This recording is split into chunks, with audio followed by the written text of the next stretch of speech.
2 Corinthians chapter 12. It is not expedient for me doubtless to glory. I will come to visions and revelations of the Lord. I knew a man in Christ above 14 years ago, whether in the body, I cannot tell, or whether out of the body, I cannot tell, God knoweth, such an one caught up to the third heaven. And I knew such a man, whether in the body, or out of the body, I cannot tell, God knoweth. How that he was caught up into paradise, and heard unspeakable words, which it is not lawful for a man to utter.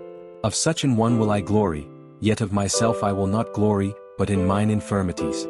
For though I would desire to glory, I shall not be a fool, for I will say the truth. But now I forbear, lest any man should think of me above that which he seeth me to be, or that he heareth of me. And lest I should be exalted above measure through the abundance of the revelations, there was given to me a thorn in the flesh, the messenger of Satan to buffet me, lest I should be exalted above measure. For this thing I besought the Lord thrice, that it might depart from me. And he said unto me, My grace is sufficient for thee, for my strength is made perfect in weakness. Most gladly therefore will I rather glory in my infirmities, that the power of Christ may rest upon me.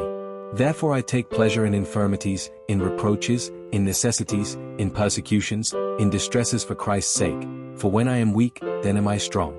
I am become a fool in glorying, ye have compelled me, for I ought to have been commended of you, for in nothing am I behind the very chiefest apostles, though I be nothing.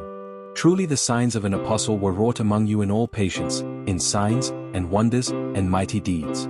For what is it wherein ye were inferior to other churches, except it be that I myself was not burdensome to you? Forgive me this wrong. Behold, the third time I am ready to come to you, and I will not be burdensome to you, for I seek not yours but you, for the children ought not to lay up for the parents, but the parents for the children.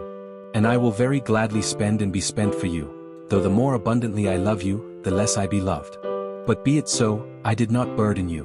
Nevertheless, being crafty, I caught you with guile. Did I make a gain of you by any of them whom I sent unto you? I desired Titus, and with him I sent a brother. Did Titus make a gain of you? Walked we not in the same spirit? Walked we not in the same steps? Again, think ye that we excuse ourselves unto you? We speak before God in Christ, but we do all things, dearly beloved, for your edifying. For I fear, lest, when I come, I shall not find you such as I would, and that I shall be found unto you such as ye would not. Lest there be debates, envyings, wraths, strifes, backbitings, whisperings, swellings, tumults. And lest, when I come again, my God will humble me among you, and that I shall bewail many which have sinned already, and have not repented of the uncleanness and fornication and lasciviousness which they have committed.